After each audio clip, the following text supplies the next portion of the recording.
পাওয়া যাবে। কিন্তু এই বখিলি করে করবেনটা কি? সব কি আপনি নিয়ে যাবেন? আপনি যে এরকম খালি হাতে পৃথিবীতে এসেছেন, খালি হাতেই যাবেন, কাফনের কোনো পকেট থাকবে না যে আপনার পকেটে অনেকগুলি টাকা দিয়ে দিলে আপনি কবরে নিয়ে গেলেন, কোনো লাভ হবে না। আপনি আল্লাহ আপনাকে দিয়েছে, এটা আল্লাহর একটা বড় নিয়ামত, আপনি দু হাত ভরে খরচ করেন সঠিক পথে। আপনার পরিবারে যা লাগবে আপনি তা দেন, তা খরচ করেন। আপনার পাড়া প্রতিবেশী যারা গরিব আছে, মিসকিন আছে, এদেরকে দেন। বখিলিগিরি করিয়েন না, কৃপণতা করিয়েন না। এটা রহমানের বান্দাদের পরিচয় নয়। এরপরে 6 নম্বর হলে বা 7 নম্বর আল্লাহ পাক রব্বুল আলামিন বলছেন, ওয়াল্লাযীনা লা ইয়াদউনা মা'আল্লাহি ইলাহান আখার।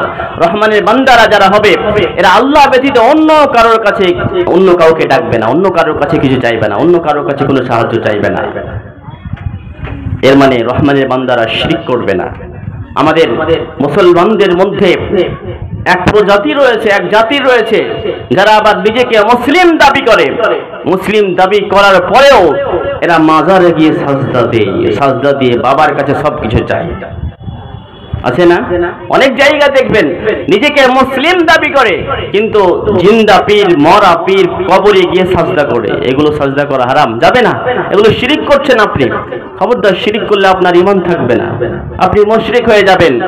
বাচ্চা হয় না, এর জন্য মাজারে গিয়ে বাবার দরবারে মানত মানে খাসি কাটে, গরু জবাই করে গিয়ে খাওয়ায়। এগুলো কি? এগুলো যাবে না। এগুলো রহমানের বান্দাদের পরিচয় নয়, এগুলো একটা মুশরিকের কাজ। এগুলো খবরদার কেউ যদি করে তাকে বারণ করবেন।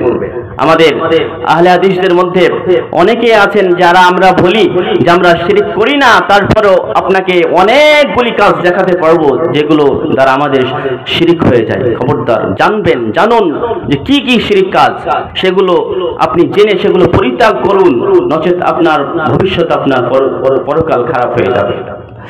এরপরে 6 নম্বর হলো 7 নম্বর 8 নম্বর আল্লাহ পাক রব্বুল আলামিন বলছেন, والذين لا يقتلون النفس التي حرم الله إلا بالحق। যারা রহমানের বান্দা হবে এরা কাউকে খুন করবে না, হত্যা করবে না, কোন নফসকে হত্যা করবে না, কাউকে মারবে না, কাউকে হত্যা করে দেবে না নির্দিষ্ট কারণ ছাড়া। নির্দিষ্ট কারণ কি? নির্দিষ্ট কারণ হচ্ছে ওই সমস্ত কারণ যে সমস্ত কারণে ইসলামে যেগুলো হাদ রয়েছে, শাস্তি রয়েছে, অনেক শাস্তি রয়েছে, যেগুলোতে হত্যা করতে হবে। যেরকম কেউ যদি শাদীশুদা বিবাহিতা যদি জেনা করে নেয়, তাদের কি শাস্তি? হত্যা করতে হবে ওদেরকে। কেউ কাউকে হত্যা করে দিল, কিসাসান হত্যা করবে। এরকম কিছুগুলো কারণ ছাড়া মুমিন রহমানের বান্দা অন্য কাউকে হত্যা করবে না। হত্যা করা মহাপাপ।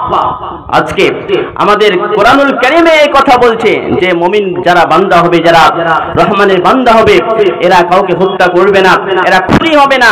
কিন্তু আজকে আমরা দেখতে পাই যে মুসলমান মানেই খুনি, মুসলমান মানেই হত্যাকারী, মুসলমান মানেই জিহাদি, এরকম ভাবে বিভিন্ন মিডিয়া প্রচার করে। কিন্তু এই যে দেখুন আমাদের কোরআনে কি বলছে যে যারা রহমানের বান্দা হবে, যারা অ্যাকচুয়ালি মুসলমান হবে, এরা কাউকে হত্যা করবে না।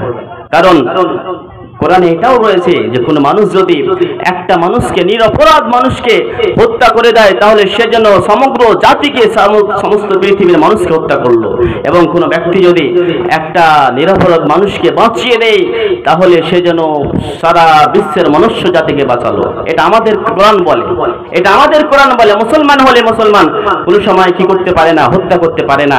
আর আজকে আমাদের মুসলমান দেখলে জিহাদি, মুসলমান দেখলে এরা খুনি, এরা টেররিস্ট, এভাবে আমাদেরকে আখ্যা দেওয়া হয়। কিন্তু আপনারা দেখবেন কোথাও পাবেন না যে কোনো একজন মুসলমান কোন একজন বেধর্মীকে মেরে ফেলে দিয়েছে। অহরহ, কিন্তু অহরহ দেখতে পাওয়া যায় যে একজন মুসলিমকে বেধর্মীরা মব লিঞ্চিং করে যেখান সেখানে হত্যা করছে, যেখান সেখানে মেরে দিচ্ছে।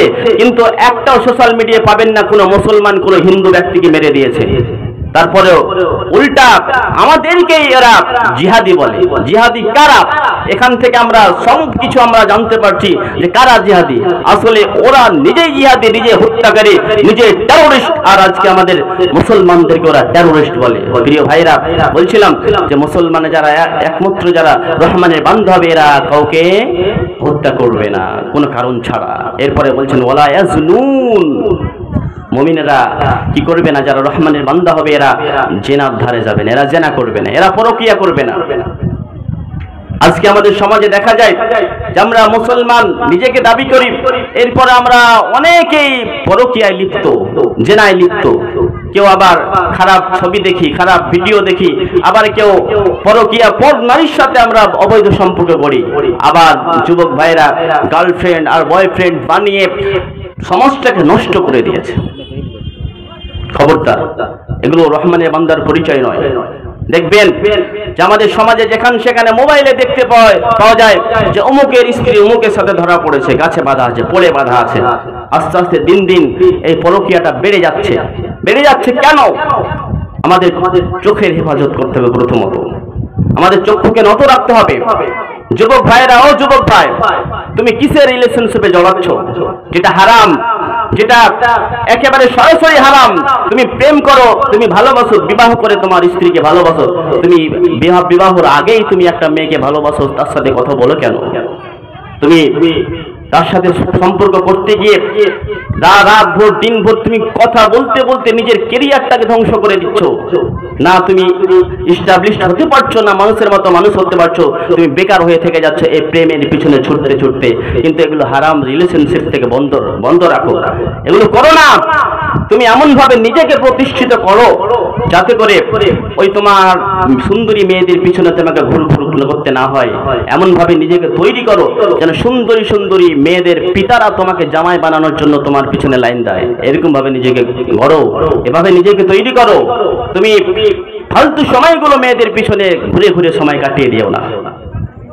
খবরদার, চক্ষুকে নত রাখো।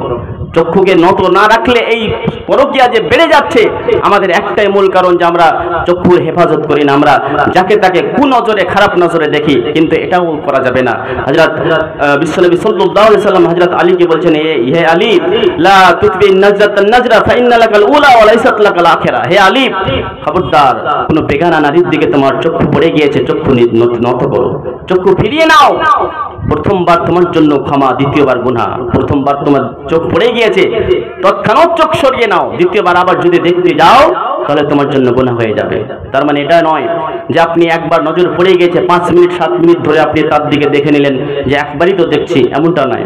চক্ষু পড়ে গিয়েছে বেগানা নারীর দিকে, তৎক্ষণাৎ চক্ষুকে ঘুরিয়ে নিতে হবে। এটা হচ্ছে চোখের হেফাজত।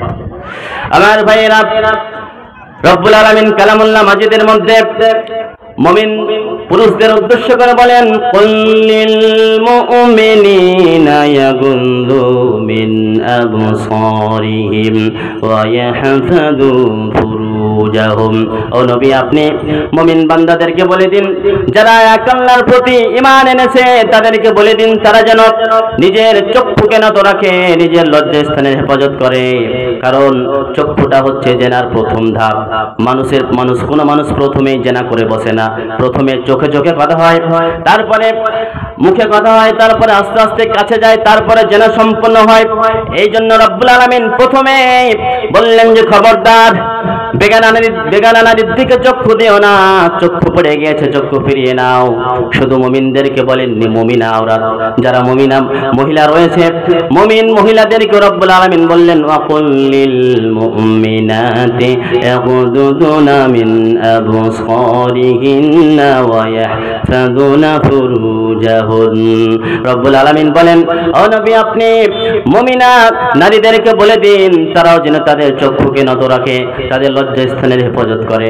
আমার ভাইরা, চক্ষুকে যদি নত না রাখেন তাহলে কোনো সময় জেনা থেকে বাঁচতে পারবেন না। জেনার প্রথম ধাপ হচ্ছে চোখ, চোখেই প্রথম শুরু হয়।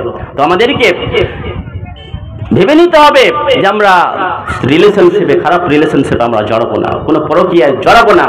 এটা জড়ালে আমাদের জন্য ক্ষতি। এটা যদি ইসলামিক কান্ট্রি হতো, ইসলামের আইন চলতো, তাহলে দিনে কত যে ভাবি আর দেবর আর দুলা ভাই আর শালি রজম হতো আল্লাহ জানে। এত পরকীয়া বেড়ে গেছে। খবরদার, মুমিনরা জেনার ধারের কাছেও যাবে না। যারা রহমানের বান্দা হবে এরা জেনা করবে না। তো আপনি যদি মুমিন হয়, আপনার দ্বারা এই কাজ কোনো সময় সম্ভব হবে না। আমাদেরকে জেনা থেকে বাঁচতে হবে, আমাদের জেনার ধারের কাছেও যেতে হবে না। হ্যাঁ, বলছিলাম যে এই যে এদিকে যারা বসে আছেন, দাঁড়িয়ে আছেন, একটু এদিকে এসে বসেন। আপনাদের বক্তা আরো আছে, দুইজন বক্তা আছেন, আপনারা আছেন, এখানে কোনো খারাপ কথা আলোচনা হবে না, কোনো দুনিয়াবি কথা আলোচনা হয় না, সবগুলি কোরআন এবং হাদিস থেকে আলোচনা হচ্ছে। আপনারা শুনেন, অবশ্যই আপনার কিছু না কিছু লাভ হবেই। তো বলছিলাম যে রহমানের বান্দা যারা হবে এরা জেনা করবে না, এরা জেনার ধারের পাশেও যাবে না। আর একটা এর আগের পয়েন্টটা বলছিলাম যে যারা রহমানের বান্দা হবে এরা বখিলি করবে না, এরা কৃপণতা করবে না, এরা অপচয় খরচ করে দেবে না, এরা হাতকে একবারে গুছিয়ে রাখবে না যে না আমাকে আল্লাহ অনেক ধন সম্পদ দিয়েছে তো আমি খরচ করব না, কিছুই করব না, আমি সব কিছুকে জমা করে রেখে দেবো। এরকম মুমিনিন বান্দারা করবে না, রহমানের বান্দা যারা হবে এরা করবে না। তো প্রিয় ভাই, আপনারা সকলেই উদ্দেশ্য বুঝে গিয়েছেন যে এই জালসাটা কিসের উপলক্ষে করা হয়েছে, আপনারা সকলেই অবগত। ততএব আপনাদের আমি অনুরোধ করব যে আপনারা অনেক হাদিস কোরআন শুনেছেন, অনেক হাদিস শুনেছেন যে আল্লাহ পাক রব্বুল আলামিন বলছেন যে মান বানা লিল্লাহি মসজিদান বানাল্লাহু লাহু বাইতান ফিল জান্নাহ, যে ব্যক্তি মসজিদ নির্মাণ করবে সে ব্যক্তির জন্য আল্লাহ পাক রব্বুল আলামিন জান্নাতের ভিতরে ঘর নির্মাণ করবেন। মাশহুর প্রসিদ্ধ হাদিস, আপনারা সকলেই জানেন। এরপরে আরেকটা হাদিস রয়েছে,